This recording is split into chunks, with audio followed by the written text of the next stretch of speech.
And now, it's time for another Dice Tower review with Tom Vasel. Hey folks, today I'm here to talk to you about a game called Freedom the Underground Railroad. Now, Freedom the Underground Railroad is from Academy Games, and Academy Games has a track record of games that are, when you open the box, history comes out and hits you in the face. They are so full of history, it is a wonderful thing. But this is a game that obviously is about a sensitive topic, the slavery, but in this game, I don't think it's that sensitive because you are a hero. You are working for the Abolitionist movement, trying to free slaves and get them through the Underground Railroad up to Canada. It's a cooperative game, so no one's the bad guy here. You're all working together. Let's take a look at it.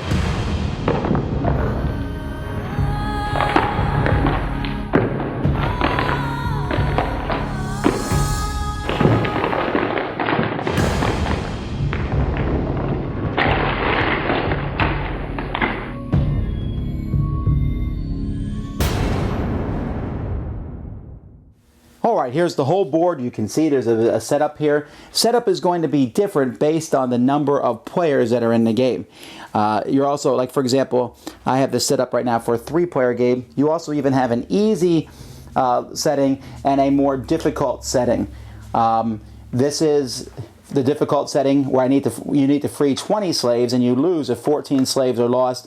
On the easy setting, you need to free 16 slaves, and you lose if 18 are lost. Over here, you have the 3 different periods of time.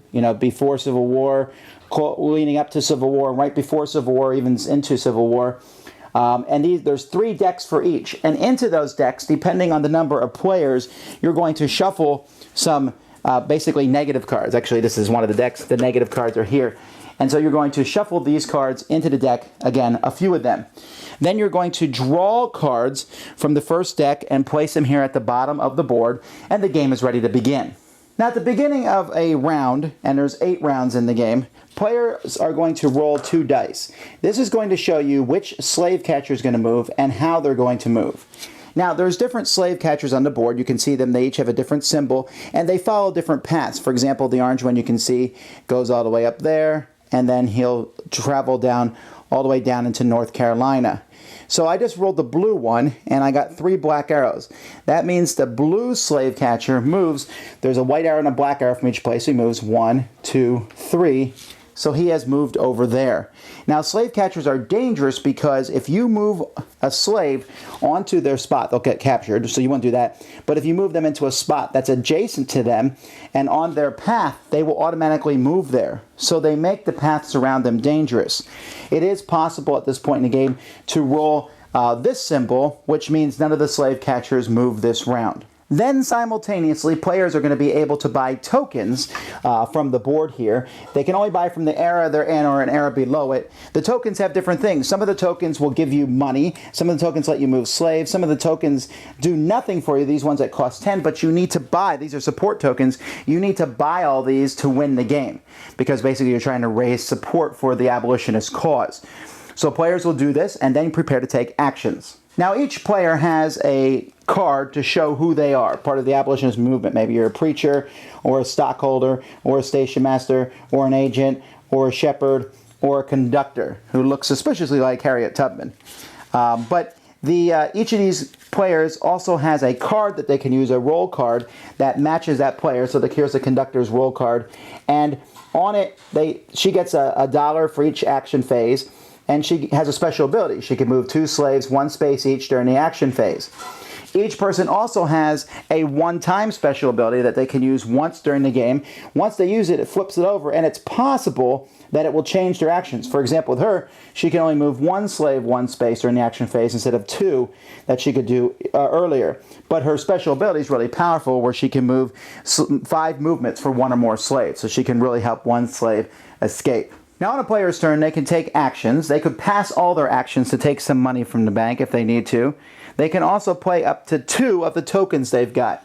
This token, for example, says that you can move 3 slaves, 1 space each. So when that happens, you can take slaves that are on the board and you can move them 1 space, like thus. If they were already on the board, the only caveat is, if you move them next to an active slave catcher, that slave catcher will move and catch them. And many of the places on the board, in fact, most of the places can only hold one slave. The exception to that are some of the big cities.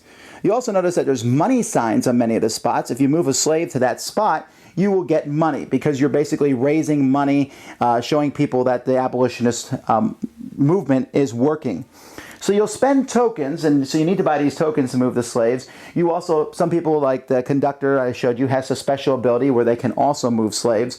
If you manage to get a slave up into Canada through one of those lines, then you'll add it to this track of freed slaves, which will go towards your goal of freeing slaves. If you move it and a slave catcher catches it, or the slave catcher catches it, basically by moving on their turn, then that slave is added to the slaves for sale, the bottom card here in the slave market. So that these cards already start with several slaves, but more of them can be added if the slave catchers catch different people. Players also have the ability to buy cards down here. When you buy these cards, some of them are cards that you'll keep in front of you as a special card that you can use. Other ones give you special abilities, or like this one here gives you $2 from everyone gets $2 from the bank. Here I can move one slave from any plantation to a southern space with no effect. So there's different things that the cards do, and you have to be careful because there will be negative cards that come out on the board, and when you pay to pull those off, their actions will be removed, or even worse, like this one here, slaves cannot be moved into Canada through conductor tokens. This is there until someone uses one of their actions and spends the money and buys this card. So these cards can hurt you, but there's many, many cards that will help you.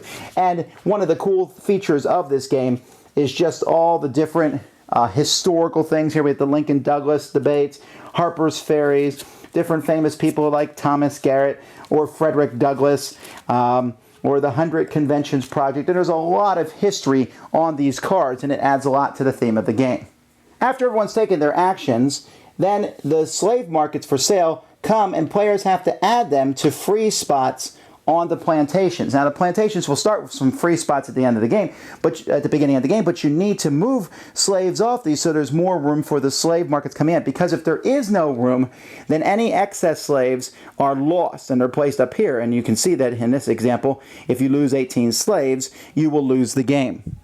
You will then discard the card over here. The cards move over, and again, that might be the possibility of a negative card coming into effect, and then you go to the next round. The game is over when you've freed all the slaves you're supposed to free on the card, and you've purchased all the support tokens, and you've done that within 8 rounds. You lose if you haven't done that by the end of round 8, or if the slave's lost track is filled, and you need to add another slave. There's also a way to score the game, but that's not that big of a deal. I guess if you want to compare one game to another, but that's how you play. Cooperative games these days, and I enjoy them quite a bit. If you look behind me on the shelves, you'll notice there's probably a few around here. But there are many of them, and so the competition is strong, but I can say that Freedom is going to make it on my shelves. Freedom is going to be a game that I keep because I like it for several reasons. Let's take a look at the theme. The historical attributes of this are something I feel very strongly about. I think it's really cool. It's neat. You learn a lot, and as an educational tool in the classroom, this would be amazing, an amazing tool.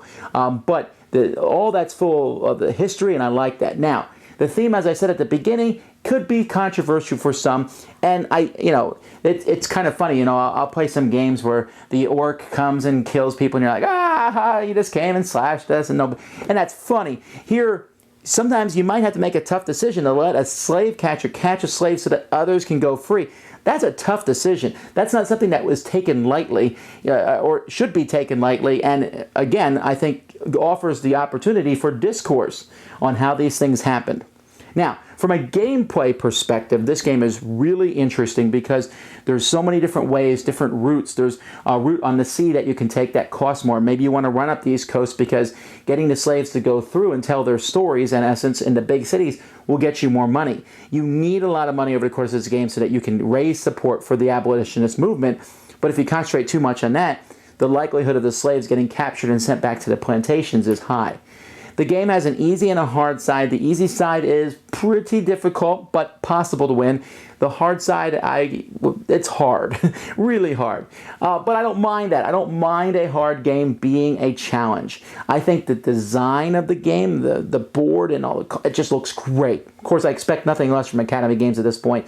And the way the game plays, it plays fairly quickly. It says in here 1 to 2 hours. I think 90 minutes is a good number for this game. And it's 1 to 4 players. You play solitaire. I haven't done that, but I played with 4 and 3. And in those situations with 4 players and 3 players, it worked well both times. So this is a game that I highly recommend, if only because it's one of those games which is actual edutainment, the educational and entertaining at the same time. Most educational games aren't fun at all. This one is superb. It highlights an unfortunate time in history, but something good within it, which was the Underground Railroad, and at the same time is an excellent cooperative game that players will enjoy. Thanks so much for watching the Dice Tower videos. Find more great videos and reviews, as well as our top-rated audio podcast at Dicetower.com. You can also find other great shows at Dicetowernetwork.com. I'm Eric Summerer, and you've been watching The Dice Tower.